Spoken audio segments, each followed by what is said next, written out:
Bem, queridos, o assunto paracletologia, eu diria que um, não seria só uma matéria, uma cadeira do curso, mas aqui nós estamos tratando de uma pessoa da Trindade, a qual muitas vezes nós não temos o relacionamento devido, o conhecimento adequado com ele. Nós oramos ao Pai em nome do Filho, nós temos mais intimidade com o Pai e com o Senhor Jesus, com o Filho, e pouco sabemos sobre o Espírito Santo. E pouco temos experiências com o Espírito Santo. Então, o meu objetivo, o meu desejo é não apenas passar o conteúdo, mas é que todos os alunos tenham uma sede e uma fome da presença de Deus. E a presença de Deus nas nossas vidas hoje é a pessoa do Espírito Santo. É através dela. Então, esse é o meu desejo. Essa é a minha oração. Amém? Eu quero começar fazendo um breve comentário. Vitor, se puder desabilitar aí a sua câmera para ficar a tela cheia aqui para mim, por favor. Fazer um breve comentário para vocês terem uma noção. A igreja sem o Espírito Santo é como um jardim sem flores. Para vocês terem uma ideia, a igreja sem o Espírito Santo é como um favo sem mel. A igreja sem o Espírito Santo é como um símbolo que retine. É oco por dentro. Tem som, tem barulho, mas é oco. É como Jesus falava, são sepulcros caiados. Por fora, tudo lindo, bonito, pintado. Por dentro, só carne podre, em estado de putrefação. Então, amados, a igreja sem o Espírito Santo não é igreja. E nós vamos aprender isso ao longo do nosso curso. Eu quero começar com Atos, já respondendo Iago, não estou seguindo a apostila de forma literal, tá? Porém, todo o conteúdo que eu vou falar está na apostila. Só que se nós não fizermos essa síntese, se você contar, são 40 páginas, tudo bem que a formatação não ficou ideal, ficou em paisagem. Mesmo assim, são 40 páginas para a gente dar em 4 horas aulas. Então, nós temos que enxugar, mas não deixar de dar o conteúdo a vocês. Vamos abrir aí, quem tiver a Bíblia, abra aí Atos capítulo 1, verso 8. Eu vou ler o texto aqui. Uma ordem de Jesus, prestem atenção. Aqui é uma ordem.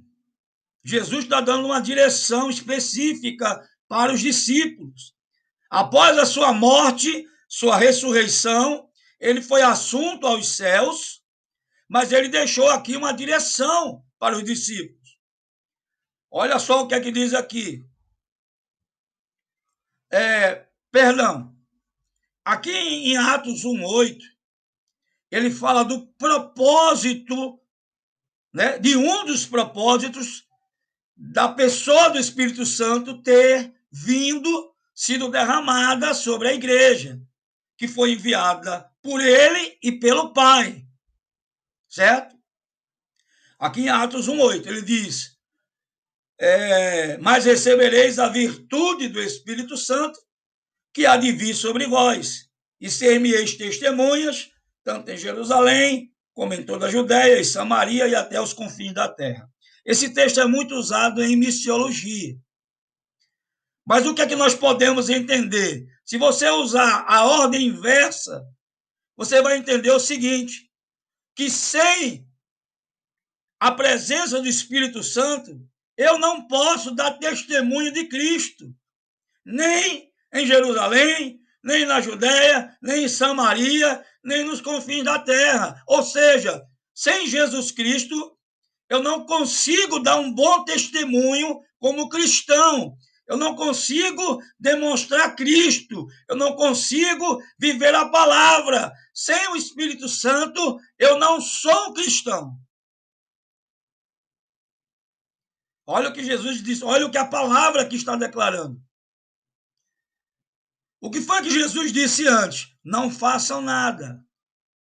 Esperem até que do alto sejais revestido de poder. Era esse o texto que eu tinha falado antes, que está também aqui em Atos. E eu esqueci de colocar aqui, me perdoem.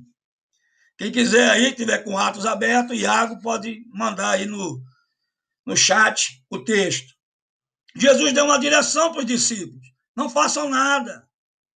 Não vão pregar o evangelho, não vão dar testemunho, não façam nada até que do alto sejais revestidos de poder. Porque ele disse, eu vou para o Pai, mas enviarei outro Consolador. Ele sabia, o Senhor Jesus sabia que os discípulos não poderiam dar testemunho sem a pessoa e a presença do Espírito Santo nas nossas vidas. Então eles ficaram esperando, agora não ficaram esperando, né, de mãos abanadas, sem fazer nada, balançando na rede, tomando água de coco. Não. Eles ficaram reunidos orando, esperando a promessa que o Senhor Jesus tinha feito para eles. Eles ficaram juntos, em unidade, orando. Até que chegou o dia, né, do Pentecostes, que nós vamos falar daqui a pouco. Continuando. Vamos ver o significado da palavra paracleto no grego, tá? A palavra paracleto significa vento, sopro e respirar. Vento, sopro e respirar. Significa também estar junto de alguém ou ao lado para proteger e ajudar uma pessoa. É exatamente isso que o Espírito Santo, uma, né, das suas atribuições, é nos ajudar, nos proteger, estar ao nosso lado, habitar dentro de nós. O vento, né? O vento, o sopro, o fôlego de vida, ele é a nossa vida. Não existe cristianismo sem o Espírito Santo, não existe cristão sem o Espírito Santo. Não existe cristianismo sem Jesus. E não existe cristão sem o Espírito Santo. Certo? Então, ele é que traz o fôlego da vida sobre as nossas vidas. Ele é o nosso respirar. Isso fala de relacionamento, de intimidade, de comunhão. Continuando. Definições aqui de paracleto, tá? Significado da palavra paracleto. Aquele que é paralelo, ou seja, na mesma natureza, igual a Jesus. Olha aqui. Aqui nós poderíamos até usar em trindade, né? A matéria passada. Paracleto é aquele, significa paralelo. Ou seja, na mesma natureza, igual a Jesus. O que foi que o Senhor Jesus disse? Eu vou para o Pai, mas enviarei outro Consolador. Jesus foi o primeiro Consolador. E o segundo Consolador, e o que está conosco até hoje, e vai até a volta do Senhor Jesus, o arrebatamento, é a pessoa do Espírito Santo. Amém? Vamos lá. Paracleto é aquele que encoraja. O Espírito Santo é aquele que traz coragem, que nos encoraja, que nos impulsiona, que nos anima, que nos fortalece, que nos dá ânimo para nos levantarmos todos os dias, que nos dá alegria e paz, mesmo em meio ao caos e os problemas da vida. É Ele quem nos anima, quem nos levanta, quem nos encoraja. É Ele quem nos conforta. É Ele quem nos consola. Nós usamos muito isso quando morre um ente querido nosso ou de algum familiar. Olha, eu não tenho palavras para dizer para você, mas tudo que eu posso fazer é orar por você, para que o Espírito Santo venha consolando os corações. Porque somente Ele pode trazer consolo, alívio, refrigério ao seu ser. Somente o Espírito Santo preenche o vazio interior que existe em cada homem. Quando eu falo homem, estou falando o ser humano, tá? Homem e mulher. O Espírito Santo, Paracleto, também significa aquele que reside, aquele que habita.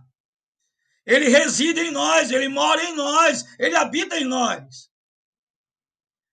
E também significa aquele que intercede em nosso favor. Como diz as Escrituras, que o Espírito Santo intercede por nós, até com gemidos inexprimíveis. Então, amados, é tremendo. A ação do Espírito Santo. Vamos lá. Um exemplo, trazendo aqui da cultura grega de Paracleto, é como se fosse um defensor em uma corte, um advogado, que estaria ali para ajudar uma família, para resolver algum problema ou alguma causa diante da justiça. Então, esse é o contexto histórico do significado na cultura grega da palavra paracleto. Como se ele fosse um advogado que está ali para lhe defender diante do juiz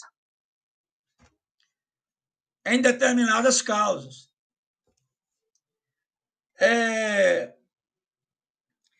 Eu já mencionei aqui, né, que Jesus foi o primeiro paracleto. Agora, o nosso paracleto é o Espírito Santo, que está conosco todos os dias nos ajudando, que está aqui comigo e que está com vocês. Porque sem ele, eu não conseguiria passar nenhum conteúdo para vocês. Nenhum conhecimento teológico, nenhum conhecimento secular pode substituir a graça e a presença do Espírito Santo na vida do homem. Todo conhecimento é importante, mas se não houver a presença e a ação do Espírito Santo na vida do homem, ele é inútil.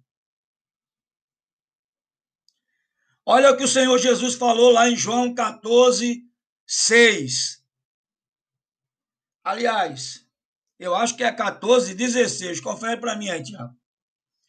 Ele diz assim: e eu rogarei ao Pai, e ele vos dará outro Consolador, para que fique convosco para sempre. Olha que coisa tremenda! Você não está só. A palavra diz ainda que teu pai e tua mãe te abandone, esqueçam de você. Eu, contudo, não me esquecerei, diz o Senhor.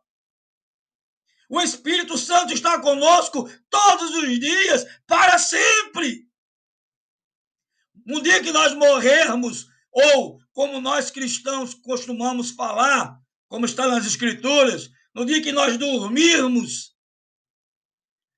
a única pessoa, a única presença que passará conosco, além dessa vida, é o Espírito Santo. Aleluia. Porque ele estará conosco para sempre. Iago confirmou aqui. É João 14, 16, tá, amados? Obrigado, Iago. Ele estará conosco para sempre. Ele é o outro Consolador. O primeiro foi Jesus, o segundo é o Espírito Santo. Vamos ver a ação do Espírito Santo no Velho Testamento, tá? Muito importante. Você começa a ver a ação do Espírito Santo no Velho Testamento em Gênesis capítulo 1. Logo em Gênesis, versos 1 e 2. Olha o que diz. No princípio, criou Deus o céu e a terra. E a terra era sem forma e vazia. E havia trevas sobre a face do abismo. E o Espírito de Deus se movia sobre a face das águas. Aleluia!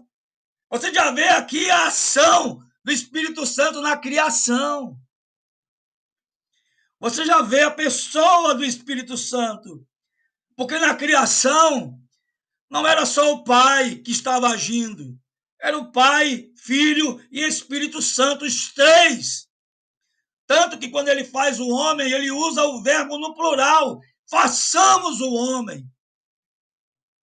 Façamos quem? Pai, Filho e Espírito Santo. Amém? Então, o Espírito Santo estava agindo ali na criação. O Espírito Santo é Deus, autoexistente, sempre existiu, e ele está agindo na história da humanidade antes da fundação de tudo, do mundo. Certo? E ele estava na criação, que o primeiro registro bíblico da ação do Espírito Santo está aqui em Gênesis capítulo 1, versos 1 e 2. Vamos lá, mais alguns exemplos no Velho Testamento da ação do Espírito Santo. Na construção do tabernáculo, que nós poderíamos chamar de teologia da adoração. Na construção do tabernáculo, o Espírito Santo capacitou homens para executar todo o trabalho que Deus tinha ordenado a Moisés. Então ele veio sobre aqueles homens, sobre os trabalhadores, capacitou eles, habilitou eles para eles executarem todo o trabalho do tabernáculo. Certo? Na vida dos juízes, o Espírito Santo os visitava. Porque como o pastor Vitor já falou, como eu já falei, no Velho Testamento o Espírito Santo vinha sobre. O Espírito Santo visitava. Hoje, no Novo Testamento, agora, depois da morte e ressurreição de Jesus, ele habita dentro de nós. Ele não visita, ele mora. Ele está aqui dentro. Ele está vivo. Você é o templo do Espírito Santo. Você é a igreja do Senhor. Amém? Então, na vida dos juízes, o Espírito Santo os visitava, capacitando para a obra que eles tinham que realizar. Sansão é um exemplo de um juiz, que o Espírito Santo vinha sobre ele e ele ficava com a força fora do normal, ao ponto de lutar sozinho e matar 1.000 filisteus, 3.000 filisteus de uma só vez. Quem é que dava aquela força àquele homem? Não eram os músculos dele, tá? Era uma força sobrenatural. Era o Espírito Santo agindo na vida de Sansão e dos juízes. O Espírito Santo também agiu na vida dos reis. Saul profetizou. O Espírito Santo veio sobre ele e ele começou a profetizar em um dado momento. Davi faz uma declaração lá no Salmo 51, no verso 10 e 11, que é tremenda. Eu vou ler para vocês. Olha o que é que Davi diz. Cria em mim, ó Deus, um coração puro e renova em mim um espírito reto. Não me lances fora da tua presença e não retires de mim o teu espírito. Para Davi, O mais importante não era o reino, não era a coroa, não eram as concubinas e esposas que ele tinha, não era a riqueza, não era a fama, não era a questão dele ser valente, dele ser um guerreiro, de conquistar muitas batalhas e vencer muitos inimigos, não. O que havia de mais importante na vida dele era a presença do Espírito Santo. E ele escreve esse salmo quando ele peca, quando ele adultera com Betseba e quando ele manda matar Urias. E aí ele começa a sentir um vazio, porque o Espírito de Deus não tem comunhão com o pecado. E é quando ele começa a fazer essa oração, que era um clamor: Senhor, tire tudo de mim. Em outras palavras, ele estava dizendo isso: tire tudo, mas não retire a tua presença de mim. Não te afastes de mim, Senhor. Eu preciso de ti. Sem ti não há vida, não há propósito, não há alegria, não há paz. Sem ti não há vida. Era isso que Davi estava dizendo. Então o Espírito Santo vinha sobre os reis e também visitava eles, capacitando-os para serem, para exercerem as funções, né, o seu reinado. No caso de Salomão, o Espírito Santo veio sobre ele e deu a ele sabedoria, que foi o que ele pediu. E ele era o homem mais sábio que existiu naquela época em toda a terra.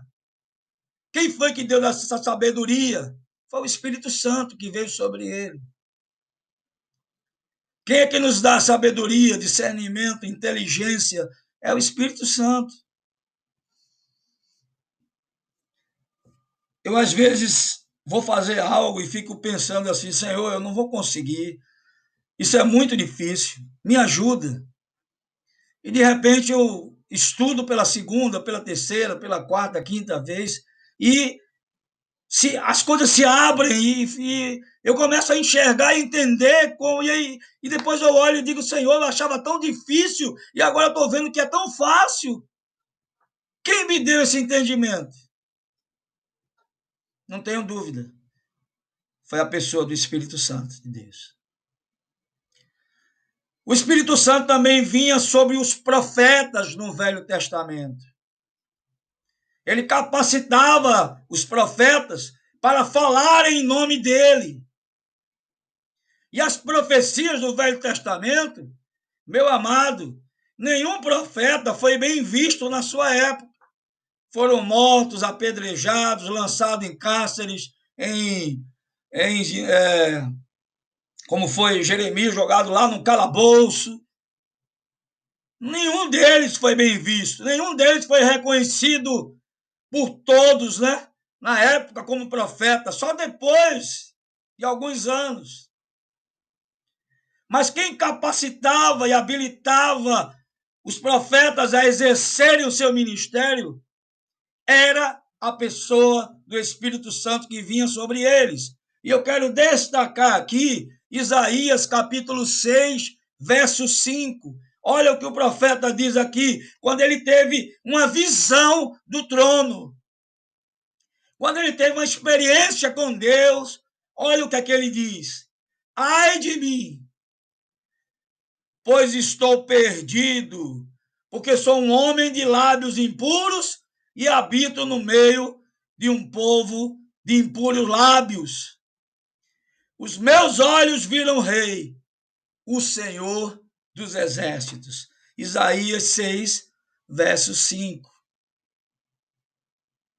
Olha como é que Isaías descreveu esse momento de experiência que o Espírito Santo ali veio sobre ele, quando ele foi chamado para o ministério. Ele ficou desesperado, ele disse: eu vou morrer, porque eu sou um pecador, eu sou um homem de impuros lábios e habito num povo que também é impuro. E os meus olhos viram o Rei, viram o Senhor. Essa foi a forma que ele conseguiu descrever a experiência que ele teve com o Espírito Santo e com o Senhor. Amém, queridos? Agora vamos ver no Novo Testamento a ação do Espírito Santo, tá? A ação do Espírito Santo no Novo Testamento, ela é totalmente amplificada, certo? Como eu falei, no Velho Testamento, ele vinha para capacitar o profeta, o rei, o sacerdote, o juiz, para exercerem algumas funções específicas. Mas hoje, ele habita em nós. Então, nós vamos ver que no Novo Testamento, a presença dele é amplificada. Já começa no Novo Testamento, no nascimento de Jesus, na concepção do Senhor Jesus. O Senhor Jesus, ele foi concebido pelo poder do Espírito Santo. O Espírito Santo ali veio sobre Maria e ela se achou grávida sendo virgem. E sem ter tido nenhum contato, nenhuma relação íntima com seu marido José, ou com seu noivo na época, né? José. Não era nem casada ainda.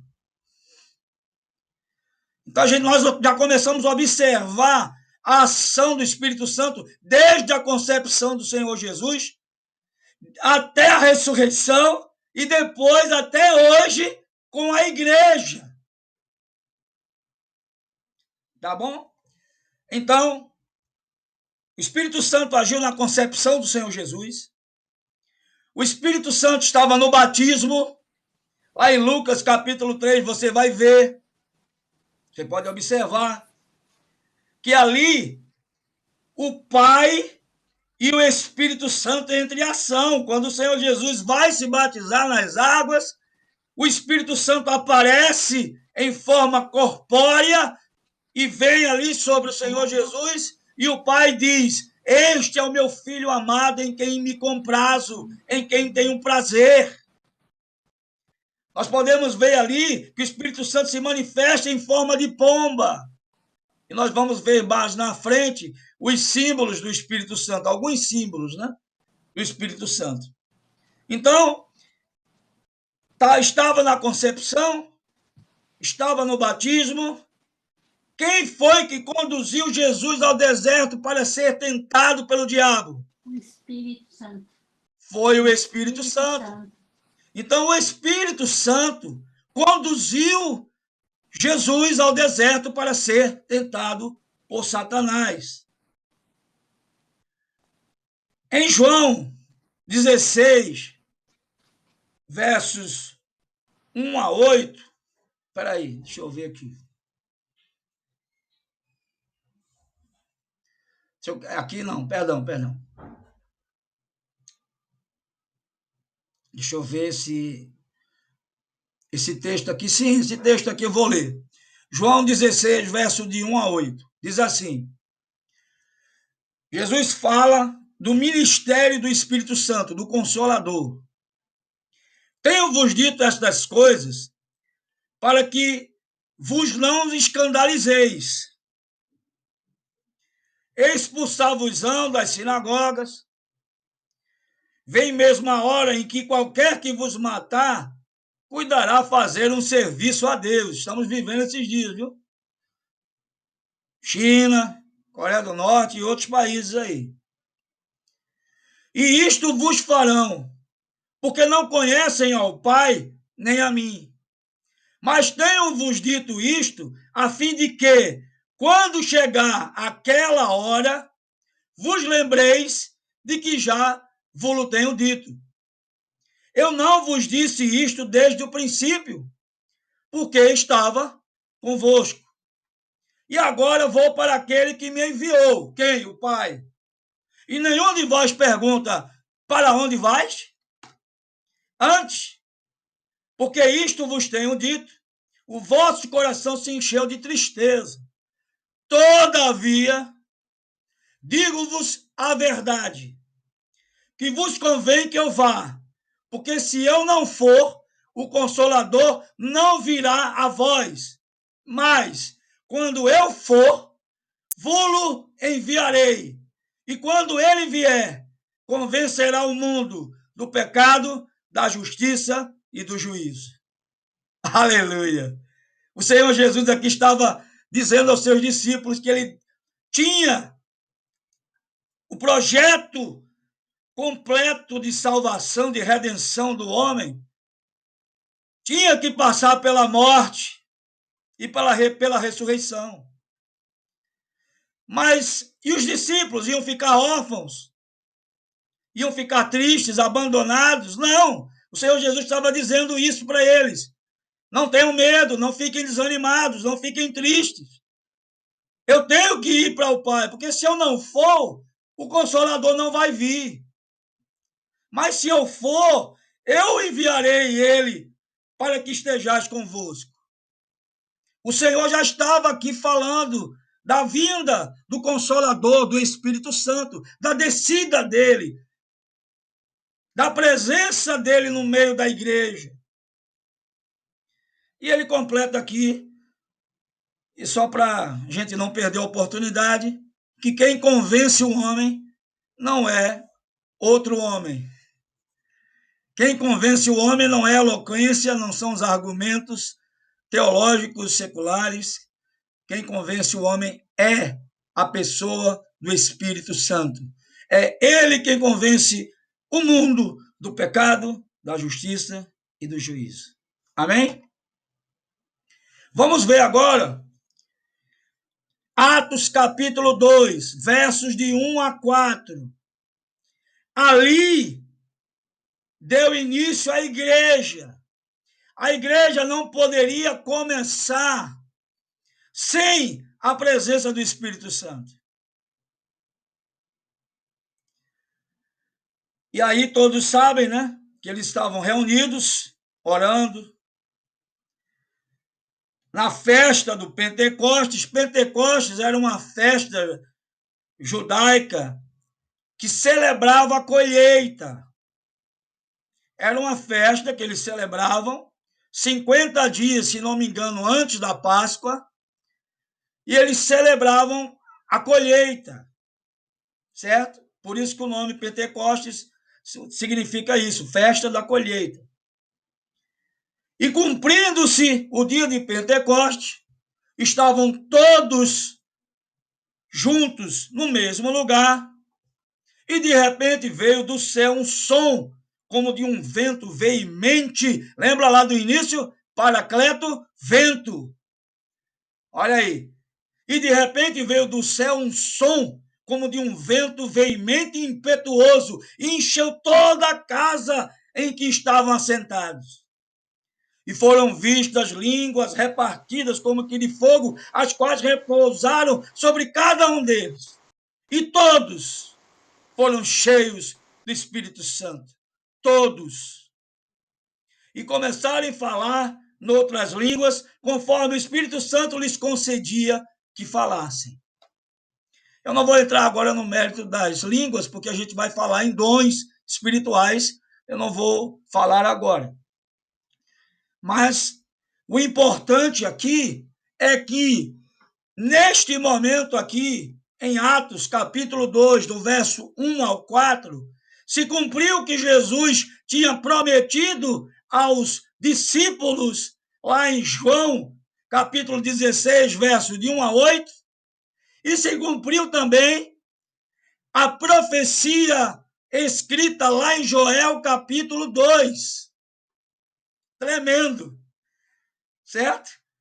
O que está escrito lá em Joel, capítulo 2, verso 28 e 29, que foi a profecia do derramar do Espírito Santo, se cumpriu em Pentecostes, aqui em Atos, capítulo 2. Olha só o que é que diz lá em Joel. E há de ser que, depois de quê? Depois da vinda do Messias, depois do nascimento de Jesus, depois que o Verbo se fez carne e habitou entre nós, depois dele ter ido à cruz, morrido, depois dele ter ressuscitado e ser assunto aos céus, depois derramarei o meu espírito sobre toda a carne. E aqui você vê que Deus não faz acepção de pessoas. Ele não faz mais distinção. Antes, no Velho Testamento, o Espírito Santo vinha sobre algumas pessoas, capacitando-as para exercerem o propósito de Deus, a vontade de Deus, o chamado de Deus, a chamada de Deus para a vida delas. Mas no Novo Testamento, olha o que é que diz aqui em Joel. E há de ser que depois derramarei o meu espírito sobre toda a carne. Vossos filhos e vossas filhas profetizarão. Os vossos velhos terão sonhos. E os vossos jovens terão visões. Então aqui, Deus está dizendo que vai derramar do Espírito dele sobre jovens, sobre anciãos, não é? E continuando ele diz, e também sobre os servos e sobre as servas, naqueles dias derramarei o meu espírito. Não há distinção nenhuma, seja escravo, seja servo, seja senhor, seja preto, branco, amarelo, vermelho, gordo, magro, alto ou baixo, todos que nasceram de novo, que creram no Senhor Jesus, na sua morte e na sua ressurreição, são aptos a serem cheios do Espírito Santo. Se eu fosse você, eu dava um glória, um aleluia agora. Oh, Senhor. Não há mais distinção de pessoa. O Espírito Santo habita agora em qualquer pessoa que nasceu de novo. Basta que essa pessoa tenha tido essa experiência de morte e ressurreição, que ela creia no Senhor Jesus, que ela seja uma nova criatura, que ela vai ser cheia do Espírito Santo. Agora o Espírito Santo está presente nas nossas vidas. Ele não vem apenas visitar. Ele não vem, vai e volta. Ele não fica entrando e saindo. Ele habita, ele mora. Olha o que diz 1 Coríntios, capítulo 6, verso 19. Ou não sabeis que o vosso corpo é templo do Espírito Santo? Meus amados, Deus não habita em templos feitos por mãos humanas. Aquele templo de alvenaria, o qual chamamos de forma errada, equivocada, de igreja. Aquilo não é igreja, é apenas um salão, um templo, um local de reunião. Porque o Espírito Santo habita dentro de nós. Nós somos a igreja do Senhor. Nós somos a verdadeira igreja.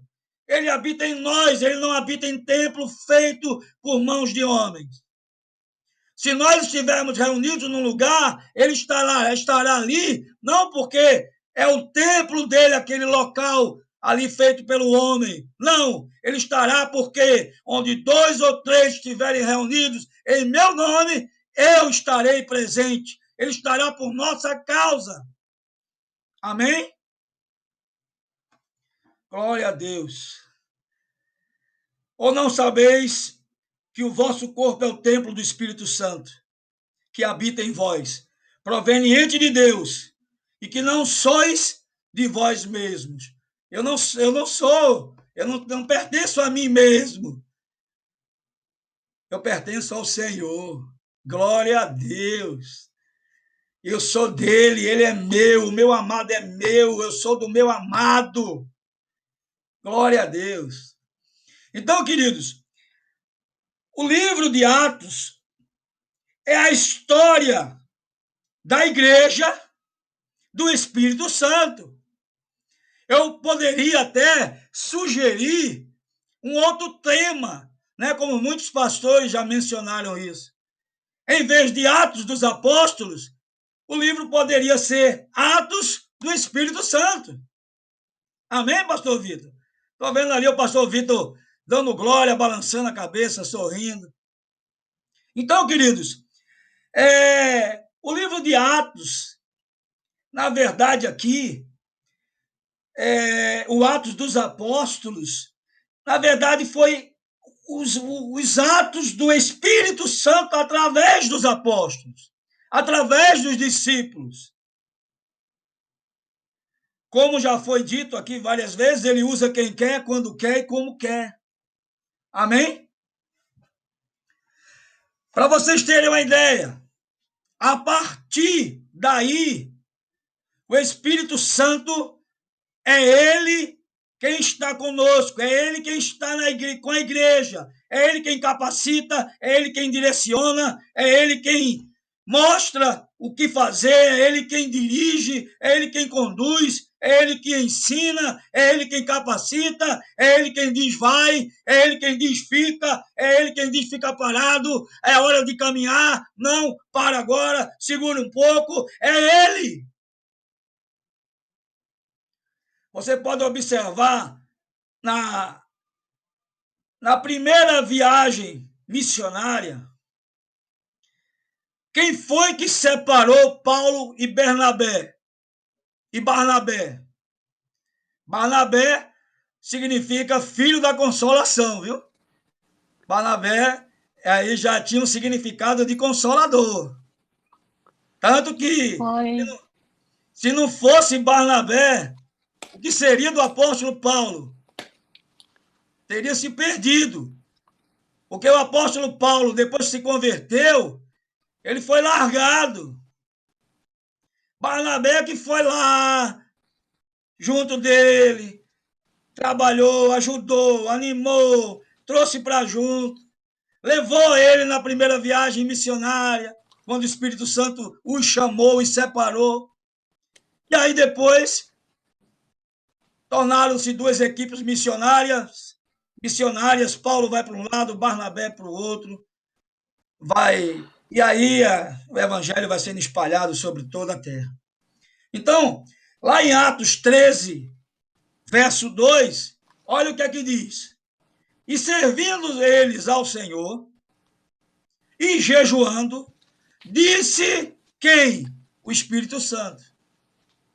Separai-me a Paulo, a Barnabé e a Saulo para a obra a que os tenham chamado.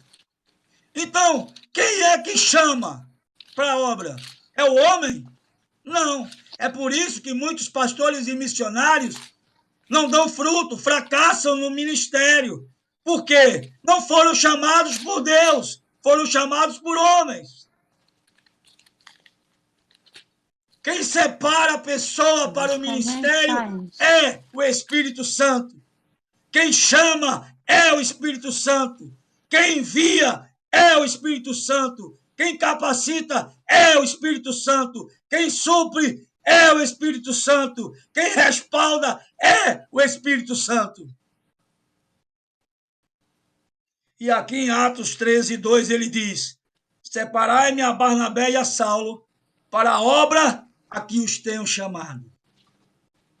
Quem separou ali Barnabé e Saulo para a obra missionária, para a primeira viagem missionária, foi o Espírito Santo. E continua sendo assim até hoje.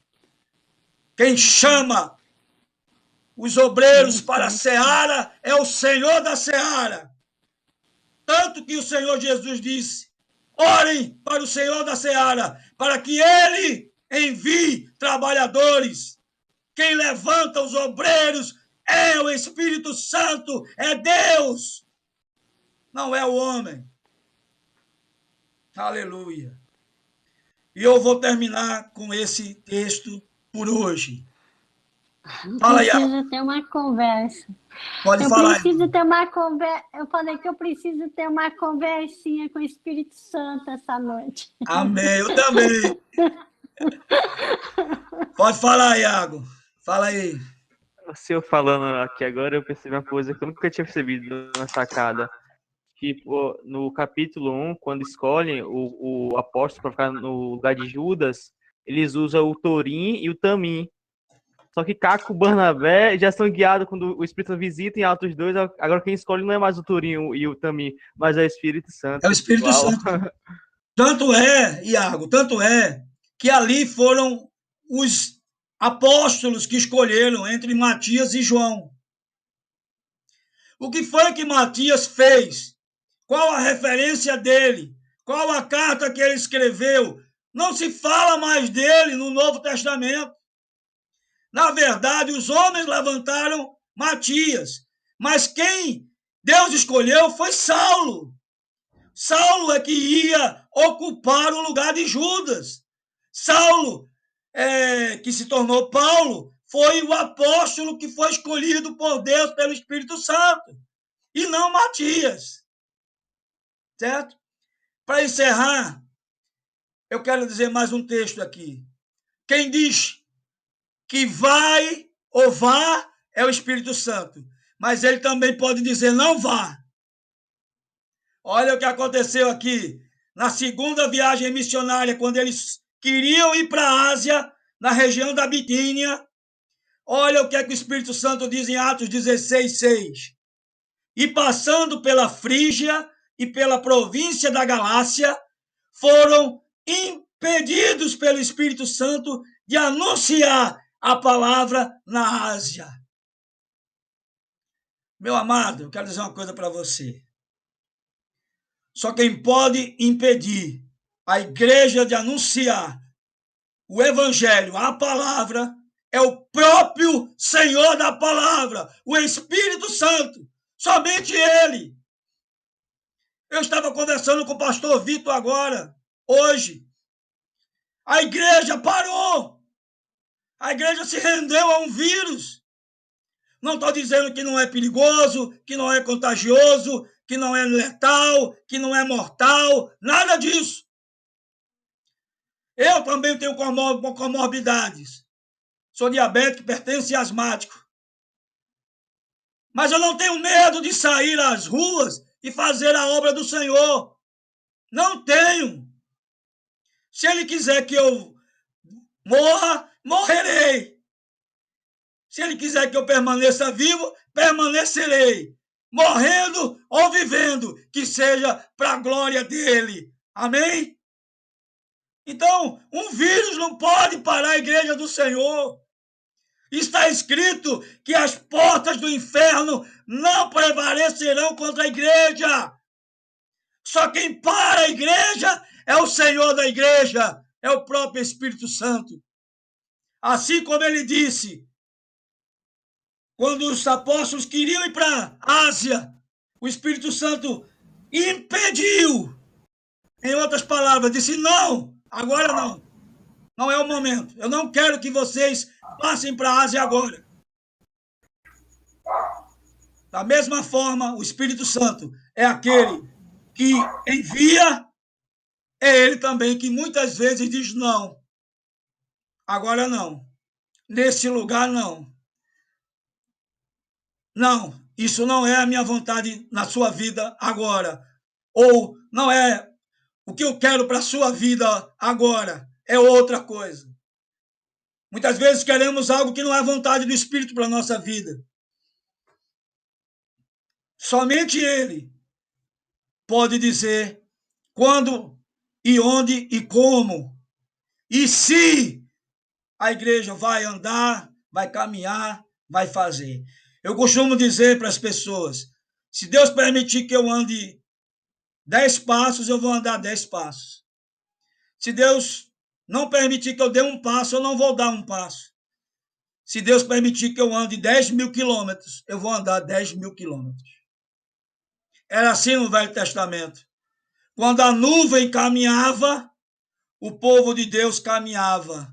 Quando a nuvem parava, o povo parava. E se a nuvem ficasse parada uma semana, um mês, 3 meses, eles ficariam ali parados. Eles só andavam debaixo da nuvem. E a nuvem aqui é a presença de Deus no meio do seu povo. Hoje é a presença do Espírito Santo. Eu não posso fazer algo que ele não quer que eu faça. Quem é Deus é ele, não sou eu. Amém, amados? Ele é ele, não sou eu. Tem gente que quer fazer coisa que Deus não quer que ele faça. E começa a inventar. E começa a inventar e tentar fazer coisas, plagiar os dons do Espírito Santo, inventando aberrações. Misericórdia, amados. Então, queridos, por hoje, eu vou parar por aqui. Semana que vem nós continuaremos, né, com a matéria paracletologia. Como a irmã Celina falou, todos nós deveríamos ter uma conversa com ele hoje à noite. Amanhã de manhã também. Quiçá de tarde ou de noite também amanhã. E depois de amanhã. E todos os dias. Sabe por quê? Porque não há vida fora do Espírito Santo. Não existe cristianismo sem o Espírito Santo. Não existe testemunho sem o Espírito Santo. Não existe uma vida livre do pecado sem a presença do Espírito Santo. Amém? Pastor Mário. Pois não, pastor Vitor Emanuel. Eu gostaria de fazer um desafio aos irmãos. Manda.